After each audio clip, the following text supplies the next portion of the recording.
Now to the new COVID outbreaks on cruise ships. Some ships returning to port after being refused permission to dock at their scheduled stops. Victor Oquendo is live in Miami with the latest. Victor, good morning. Good morning, Whit. Despite all the changes in protocol to make cruising safer, COVID continues to make its way on board.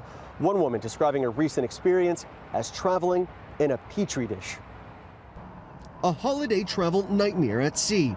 At least 4 cruise lines reporting COVID breakouts on board. The wave fueled by Omicron. Passengers left isolating and ships now bypassing popular destinations. It was disgusting. Nobody cared. And now I have to worry that I'm going to have COVID. In San Diego, Holland America cruise ship Koningsdam returning to port after being denied entry to Puerto Vallarta by Mexican authorities. We had our excursion all planned. We were waiting for about an hour to get off. They kept saying we're delayed, and finally the captain got on and said we're leaving in an hour. According to the Mexican Ministry of Health, when the vessel arrived in Mexico, 21 crew members tested positive for COVID.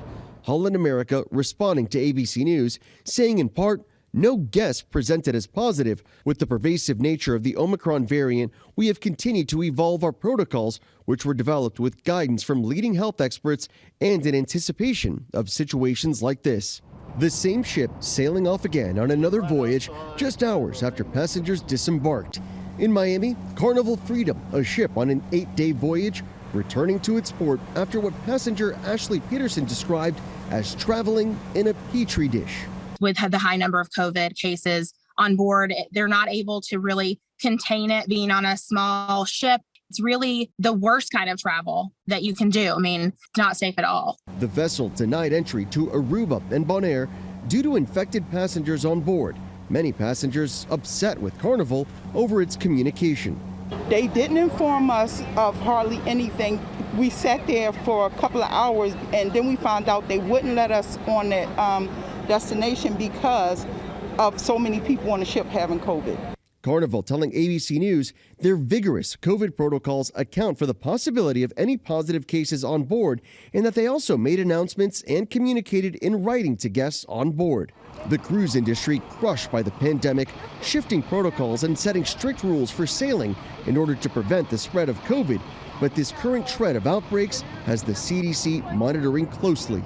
The CDC creating this color-coded chart system on its site of 108 current cruise ships operating or planning to operate in U.S. waters. Green being no reported cases, and red is defined as a ship having, quote, sustained transmission of COVID-19 or potential for COVID-19 cases to overwhelm onboard medical center resource. So far, we're talking about a relatively small number of infections on board. Take the Royal Caribbean Symphony of the Seas, for example. They reported less than 1% of everyone on board testing positive. Janae? But Victor, that passenger saying traveling feels like a petri dish. It certainly paints a picture. Victor, thank you. Well, hey there, GMA fans. Robin Roberts here. Thanks for checking out our YouTube channel. Lots of great stuff here. So go on, click the subscribe button right over here to get more of awesome videos and content from GMA every day, anytime. We thank you for watching, and we'll see you in the morning on GMA.